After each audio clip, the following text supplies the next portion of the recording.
অমৰ Singh tissue ডাঙৰীয়া আৰু আমাৰ সাংসদ হৰেন সিং বে ডাঙৰীয়া, বিদ্যা সিং ইংলেণ্ড ডাঙৰীয়া, আমাৰ MLA দল সিং ৰংহান ডাঙৰীয়া, ৰূপ সিং তেৰং ডাঙৰীয়া আৰু মঞ্চত উপবিষ্ট আমাৰ নেতৃবৃন্দ, কাৰ্বি আলমৰ বিভিন্ন স্থানৰ পৰা অহা ৰাইজ, আই মাতৃ আৰু যুৱক যুৱতী বন্ধু বান্ধৱীসকল সকলোকে মই কাৰ্ডম জনাইছোঁ আৰু সকলোকে মই অনুৰোধ কৰিম আজি অমৰ সিং টিছু বিজেপিৰ প্ৰাৰ্থী হিচাপে আমাৰ ডিফু লোকসভাৰ বাবে মনোনয়ন পত্ৰ দাখিল কৰিব। আপোনালোক সকলোৱে অমৰ সিং টিছুক যাতে আশীৰ্বাদ কৰে। জিকিবনে নাই অমৰ সিং? ইমান ঠাণ্ডা কৈ আছে, জিকিবনে নাই? গেলাৰী জিকিবনে নাই? একদম জিকাব লাগিব, ঠিক আছে। আজি আপোনালোক সকলোৱে জানে যে আমাৰ ভাৰতৰ প্ৰধানমন্ত্ৰী নৰেন্দ্ৰ মোদী ডাঙৰীয়াক আমি তৃতীয়বাৰৰ বাবে ভাৰতৰ প্ৰধানমন্ত্ৰী বনাব লাগিব আৰু মোদী ডাঙৰীয়াক যদি আমি ভাৰতৰ প্ৰধানমন্ত্ৰী বনাব লাগে তেতিয়াহ'লে ডিফুত আমি অমৰ সিং টিছুক বহুত ভোটত জিকাব লাগিব। যোৱাবাৰ আমি হৰেন সিং বেক 2,30,000 ভোটত জিকাইছিলোঁ। এইবাৰ অমৰ সিং টিছুক আমি 3 লাখ ভোটত কাৰ্বি আলং আৰু ডিমা হাছাওৰ পৰা জিকাব লাগিব। পাৰিবনে নাই? হ'ব, ঠিক আছে। আজি মই 2-3টা কথা ক'ব খুজিছোঁ। ইলেকশ্যন আহিব, অমৰ সিং টিছু জিকিব আৰু নৰেন্দ্ৰ মোদী ভাৰতৰ প্ৰধানমন্ত্ৰী হ'ব।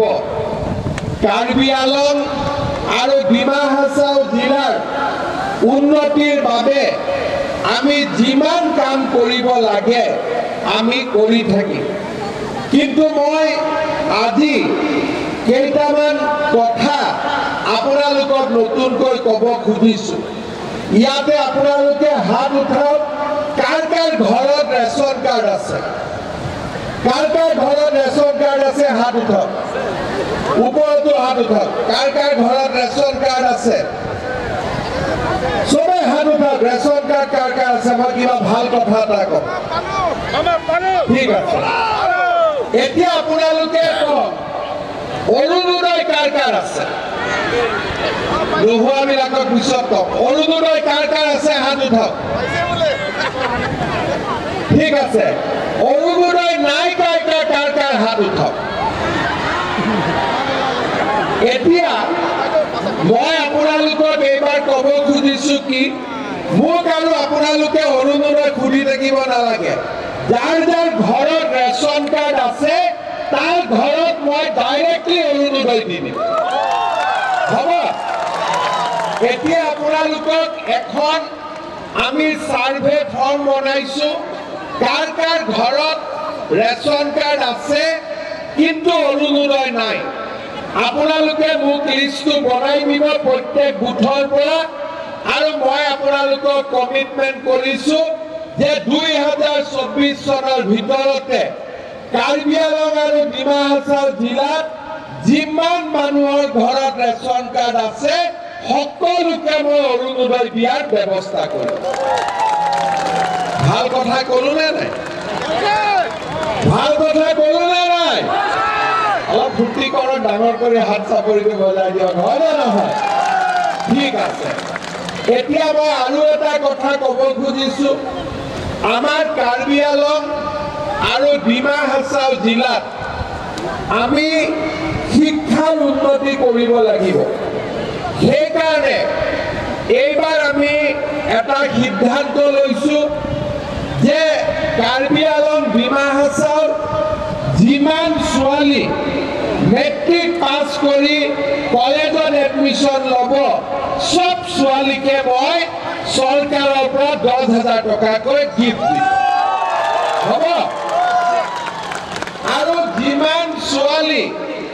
ডিগ্ৰী পাছ কৰি হায়াৰ ছেকেণ্ডাৰীত নাম লগাব তেওঁলোকক মই 12,500 টকাৰ গিফ্ট দিম আৰু কাৰ্বি আলং ডিমা হাছাও যিমান ছোৱালী চেণ্ট্ৰেল ইউনিভাৰ্চিটিত পঢ়িব বা গুৱাহাটীত গৈ ইউনিভাৰ্চিটিত পঢ়িব দিল্লী কলিকতাত গৈ ইউনিভাৰ্চিটি পঢ়িব তেওঁলোকক মই 25,000কৈ চৰকাৰৰ পৰা দি আছোঁ ভাল হ'বনে নাই আৰু এই বছৰতে আমি ডিফুত আমাৰ ষ্টেট ইউনিভাৰ্চিটি একটা নতুন ইউনিভাৰ্চিটি বনোৱাৰ কামো আমি আৰম্ভ কৰিম উইদিন 2024 ইয়াৰ পিছত মই আৰু এটা কথা ক'ব খুজিছোঁ ৰেচন কাৰ্ড হৈ গ'ল ৰেচন কাৰ্ড হ'লে আমি এটা কাৰ্ড পাওঁ আয়ুষ্মান ভাৰত সেই কাৰ্ডটো পালে আমি 5 লাখ টকাৰ বিনামূলীয়া ট্ৰিটমেণ্ট কৰাৰ সুবিধা পাওঁ ৰেচন কাৰ্ড পালে আমি উজ্জ্বলা গেছ পাওঁ চিলিণ্ডাৰত 300 টকা দাম কম লাগে এতিয়া ৰেচন কাৰ্ড পালে অৰুণোদয়ো পাব 1250 টকা কিন্তু এইবাৰ মই আৰু এটা কথা ভাবিছোঁ যে আমাৰ ৰেচন কাৰ্ড পৰিয়ালত যি মুৰব্বী মানুহ থাকে সেই মুৰব্বী মানুহৰ যদি কিবা কাৰণত মৃত্যু হয় এক্সিডেণ্ট হয় পৰিয়ালটোৰ বহুত দুখ আৰু কষ্ট হয় সেইকাৰণে এইবাৰ ৰেচন কাৰ্ডৰ পৰিয়ালৰ যি মুৰব্বী মানুহ হ'ব হেড অফ দ্য ফেমিলি তেওঁক আমি চৰকাৰৰ খৰচত বিনামূলীয়া ইঞ্চুৰেঞ্চ কৰি দিম যাতে কিবা কাৰণত ফেমিলিৰ মৃত্যু হ'লে ফেমিলিটোৱে অলপ হ'লেও টকা চৰকাৰৰ পৰা পাব পাৰে তাৰমানে আপোনালোকে চিন্তা কৰক মোদীয়ে আমাক একটা ৰেচন কাৰ্ড দিছে এই ৰেচন কাৰ্ডত 5 কেজিকৈ চাউল আমি বিনা পইচাত পালোঁ উজ্জ্বলা গেছ আমি পালোঁ আয়ুষ্মান ভাৰত আমি পালোঁ 1250 টকা অৰুণোদয় পাম আৰু লগত আমাৰ হেড অফ দ্য ফেমিলি বিনা পইচাত ইঞ্চুৰেঞ্চো পাই যাম তাৰমানে একটা ৰেচন কাৰ্ড 5টা বাচ্চা হয়নে একটা ৰেচন কাৰ্ড আৰু 4টা বাচ্চা হৈ গ'ল হয় না নহয় কিন্তু এইবুলি ঘৰত ইমান বাচ্চা জন্ম নিদিব 2টা হ'লে ঠিক আছে হ'ব ৰেচন কাৰ্ডে 4টা 5টা দিব বাচ্চা জন্ম ঘৰত 2টা হ'লে হৈ গ'ল তেতিয়া ভাল থাকিব পাৰি শ্ৰদ্ধা ৰাইজ আমাৰ কাৰ্বি আলঙত বহুতবিলাক ৰাস্তা যোৱা 2 বছৰত আমি চেংচন কৰিছোঁ লাহে লাহে কাম কাজ আৰম্ভ হ'ব ডিফুত বহুত নতুন নতুন কাম আৰম্ভ হৈছে হাফলঙত ডিমা হাছাওত নতুন নতুন কাম আৰম্ভ হৈছে সিদিনাখন মই হিচাপ কৰিছোঁ যে 2টা কাউন্সিল লগাই অসম চৰকাৰৰ পৰা বৰ্তমান 20,000 কোটি টকাৰ কাম এই 2টা কাউন্সিলত চেংচন হৈছে বা কাম চলি আছে আগত ইমান কাম কেতিয়াও হোৱা নাছিল কাম কিয় হৈছে নৰেন্দ্ৰ মোদী ডাঙৰীয়াৰ কাৰণে আজি এই কাম কাজবোৰ হৈ আছে ইয়াত আমাৰ এপিএক্সএলসি পাৰ্টি আছে আমাৰ কাঠাৰ সাহেব ইলেকশন উঠিব তেওঁ দিল্লীতো চৰকাৰ নাই দিছপুৰতো চৰকাৰ নাই ডিফুতো চৰকাৰ নাই তেওঁ ভোট দিলে তো গৰুৰ পৰাটো গাখীৰে নোলাব হয় না নহয় কাৰণ তেওঁতো চৰকাৰ ক'তো নাই দিল্লীতো নাই দিছপুৰতো নাই ডিফুতো নাই কিন্তু অমৰ সিং টিচুক ভোট দিলে দিল্লীৰ পৰাও গাখীৰ আহিব দিছপুৰৰ পৰাও গাখীৰ আহিব আৰু ডিফু আৰু হাফলঙৰ পৰাও গাখীৰ আহিব আৰু এই গাখীৰেদি আমাৰ কাৰ্বি আলং ডিমা হাছাওৰ ল'ৰা ছোৱালীৰ স্বাস্থ্য ভাল হ'ব আৰু আমি সুন্দৰ কৰি আগুৱাই যাব পাৰিম শ্ৰদ্ধা ৰাইজ মোক এতিয়া বাচ্চাবিলাকে সুধিছে যে পুলিচৰ দৌৰ কেতিয়া হ'ব মই কৈছো পুলিচৰ নতুন এপইন্টমেন্ট জুলাই মাহত আমি ইন্টাৰভিউ আৰম্ভ কৰিম ঠিক আছে এইবাৰ আমি 1 লাখ চৰকাৰী চাকৰি দিলো আৰু আমি 35,000 চৰকাৰী চাকৰি 2024 চনৰ ভিতৰত দিম এতিয়া যদি আপোনালোকে দেখা পায় কেইদিনমান আগতে এপিএসসি ৰিজাল্ট দিছে কাৰ্বি আংলং আৰু ডিমা হাছাওৰ পৰা সবচেয়ে বেছি লৰা মেজিষ্ট্ৰেট আৰু ডিএসপিত চাকৰি পাইছে আগত কেতিয়াও ইমান চাকৰি পোৱা নাছিল পুলিচৰ সাব ইন্সপেক্টৰ হৈছে আগত কেতিয়াও ইমান চাকৰি পোৱা নাছিল প্ৰমোদ বড়োডাঙৰীয়াই কৈছে যে যেতিয়াৰ পৰা আমাৰ কাৰ্বি আংলং আৰু ডিমা হাছাও বিজেপি চৰকাৰ হল দিল্লীত নৰেন্দ্ৰ মোদীৰ চৰকাৰ হল আৰু দিছপুৰত বিজেপিৰ চৰকাৰ হল কাৰ্বি আংলঙত কাৰ্বি সকলো শান্তিত আছে ডিমাছাও শান্তিত আছে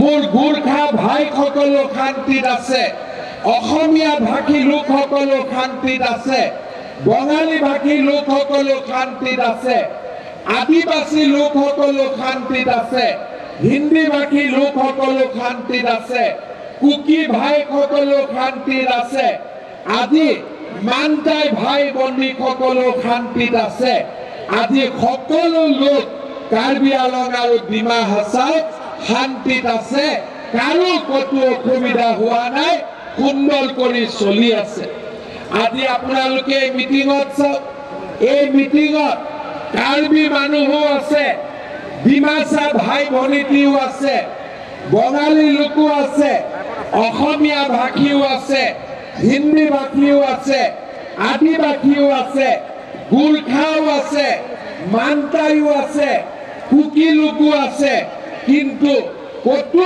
কোনো কাজিয়া পেচাল নাই সকলো মানুহ মিলা পিছাত আজি ইয়াত বাস কৰিছে কাৰ্বি আংলঙত মেডিকেল কলেজ হল 2024 চনৰ ভিতৰত কাৰ্বি আংলঙত ধুনীয়াকৈ আমাৰ কেন্সাৰ হস্পিটালো কমপ্লিট হৈ যাব কেন্সাৰ ট্ৰিটমেন্টৰ কাৰণে আমি আৰু গুৱাহাটীত যাব নালাগে আমি ডিফুতে বহি ট্ৰিটমেন্ট পাব পাৰি আজি কাৰ্বি আংলঙত ষ্টেডিয়াম হৈছে লৰা ছোৱালীয়ে খেলিবৰ সুবিধা পাইছে পুলিচৰ চাকৰিৰ কাৰণে ৰাতিপুৱা দৌৰিবৰ কাৰণে ষ্টেডিয়াম পাইছে আজি আমাৰ বোকাজানে হওক বৈঠালাংচুৱে হওক ডিফুৱে হওক হাওৰা ঘাটে হওক আমাৰ হাফলং হওক আজি সবতে সুন্দৰ কৰি উন্নয়ন আৰু প্ৰগতিৰ কাম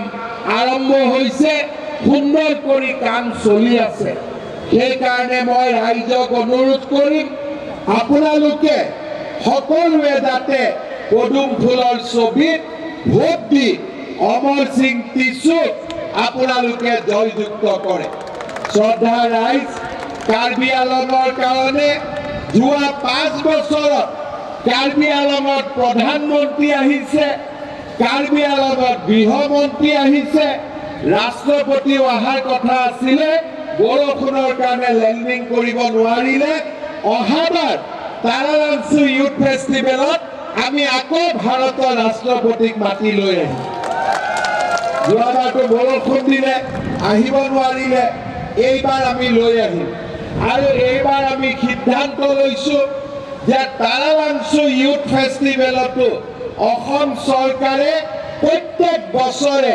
3 কোটি টকাকৈ দিব যাতে এই ফেষ্টিভেলটো আমি ইন্টাৰনেশ্যনেল লেভেলত আমি লৈ যাব পাৰো শ্ৰদ্ধা ৰাইজ আমাৰ ইয়াত বড়ো ভাই ভনীটি সকলো আহিছে আজি প্ৰমোদ বড়োডাঙৰীয়া ইয়াত উপস্থিত আছে আমি সকলোৱে কাৰ্বি আংলং আৰু ডিমা হাছাও মিলা মিছাকৈ থাকিব বিচাৰো আজি মই এইকেইদিন দেখি আছো যে কাৰ্বি আংলঙত এপিএসএলচি আৰু কংগ্ৰেছৰ পৰা ডেইলি নতুন নতুন মানুহ জইন কৰি আছে এতিয়া এপিএসএলচি গাড়ীত টায়াৰ একো নাই, চব কংগ্ৰেছতো টায়াৰ একো নাই, চবে বিজেপিত জইন কৰি দিছে। আজি কোনো মেম্বাৰে নাই। এইটো কি পাৰ্টি কয়? APX বহুত টান নাম লগাই দিছে, ইমান টান নাম। APXSLC না?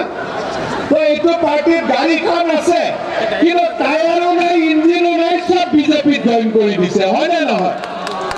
আৰু কংগ্ৰেছতো একোৱে নাই, কোনদিনাখন কোনে জইন কৰে হিচাপে নাই।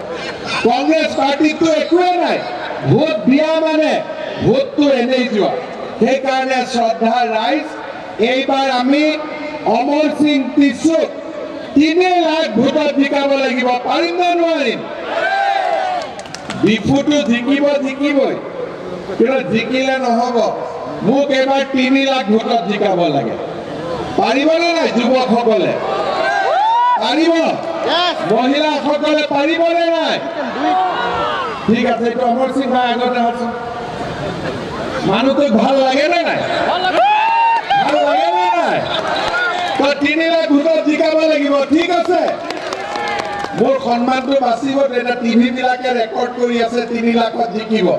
যদি 2 লাখত জিকে আকৌ ষ্টেটমেণ্ট লিখি দিব যে 3 লাখ ক'লে 2 লাখত জিকিলে। তো 3 লাখত জিকাব পাৰিম নে নাই? একদম 3 লাখতকৈ এটা ভোটো কম হ'ব নালাগে, হ'ব? এই গেলাৰী বিলাক বহুত ঠাণ্ডা কৰি বহি আছে, হ'বনে নাই? গেলাৰীত বহিলে আৰাম লাগে নেকি অলপমান? যি নহওক, গেলাৰীৰ পৰাও 3 লাখ, ঠিক আছে। আৰু মই আজি অসমৰ ৰাইজকে মই জনাইছো যে কাৰ্বি আংলং আৰু ডিমা হাছাওৰ মানুহে নৰেন্দ্ৰ মোদী ডাঙৰীয়াক বহুত ভাল পায়, আৰু সেইকাৰণে ডিফু সমষ্টি অসমৰ ভিতৰতে 1 নম্বৰ ভোটত জিকাব। এই কথা মই নৰেন্দ্ৰ মোদী ডাঙৰীয়াক কম, আৰু আপোনালোকে সকলোৱে মোৰ সন্মানটো ৰক্ষা কৰিব, ঠিক আছে। সকলোকে মই পুনৰবাৰ ধন্যবাদ জনালো। ইলেকশ্যনৰ সময়ত মই বোকাজান, ডিফু, হাওৰাঘাট, বৈঠালাংছু, হাফলঙত মিটিঙত আহিম। তেতিয়া আপোনালোকৰ যি সমস্যা আছে মই এটা এটাকৈ কাগজত লৈ আপোনালোকক মই কৈ যাম। আগতেও মই যি কৈছিলোঁ হৈ আছে আৰু হৈ থাকিব, আৰু ভৱিষ্যতেও আমাৰ কাৰ্বি আংলং আৰু ডিমা হাছাও উন্নয়নৰ পথত গৈ থাকিব। পুনৰ এবাৰ মই আপোনালোক সকলোকে কাৰ্ডম জনাইছোঁ। আজি খুব ভাল দিন, অমৰ সিং টিছু নমিনেশ্যন দিব। আপোনালোকে সকলোৱে তেওঁক ছাপোৰ্ট কৰিব। আৰু ইমান দিন ডিফুত আমাৰ হৰেণ সিং বে MP আছিলে, তেওঁ এইবাৰ জাগাটো টিছুক এৰি দিছে। সেইকাৰণে সকলোকে মই হৰেণ সিং বেৰ কাৰণে এটা হাত চাপৰি বজাবৰ কাৰণে অনুৰোধ কৰিছোঁ, ঠিক আছে। হৰেণ সিং ভাই আগত আহি যোৱা। দুইটা ডাঙৰ ভাই সৰু ভাই শালপতি, ঠিক আছে। দুইজনে ভাল কৰি আমাৰ কাৰণে কাম কৰিব, আৰু সকলোকে আপোনালোকে আশীৰ্বাদ দিব, ঠিক আছে। সকলোৱে সব 2 ভাই ককাই মিলি কাম কৰিব। লগত আমাৰ তুলিৰাম ভাই আগে आइए, देवलाल गार्लू साहब भी आगे आइए। तो साल हो गया एक साथ, होल्डर है सारिता डिमा हासाव कार्बी आंलং लग लगे। कार्बी आंलং और डिमा हासाव অসমৰ ভিতৰতে 1 নম্বৰ আমি জাগা কৰিম। সেই প্ৰতিশ্ৰুতি মই আপোনালোকক দিছোঁ। পুনৰ এবাৰ মোৰ লগত একেলগে ক'ব, भारत माता की, भारत माता की, नरेंद्र मोदी, नरेंद्र मोदी, तुलिराम रंगान, देवलाल गार्लोसा, अमर सिंह टिसु, हरेन सिंह बे, লগত আমাৰ MLA সকলো আছে। সকলোকে আপোনালোকে জিন্দাবাদ দিব, নহলে মোৰে চাকৰি খাই দিব MLA বিলাকে মিলি, ঠিক আছে। MLA সকলো আগত আহি যাওক, MLA সকল আহি যাওক। আমাৰ সব নন্দিতা গাৰ্লুচা, আমাৰ বিদ্যা সিং ইংলেং, দল সিং ৰংহান, ৰূপ সিং টিছু সকলো আমাৰ মাজত আজি উপস্থিত আছে। মই সকলোকে এটা হাত চাপৰি বজাবৰ কাৰণে অনুৰোধ কৰিছোঁ।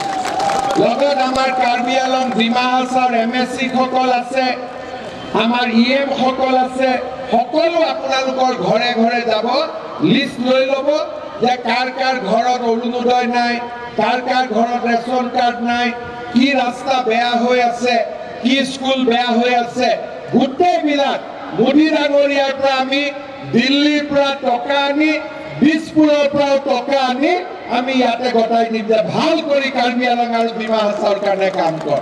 বহুত বহুত ধন্যবাদ। জয় হিন্দ, বন্দে মাতৰম।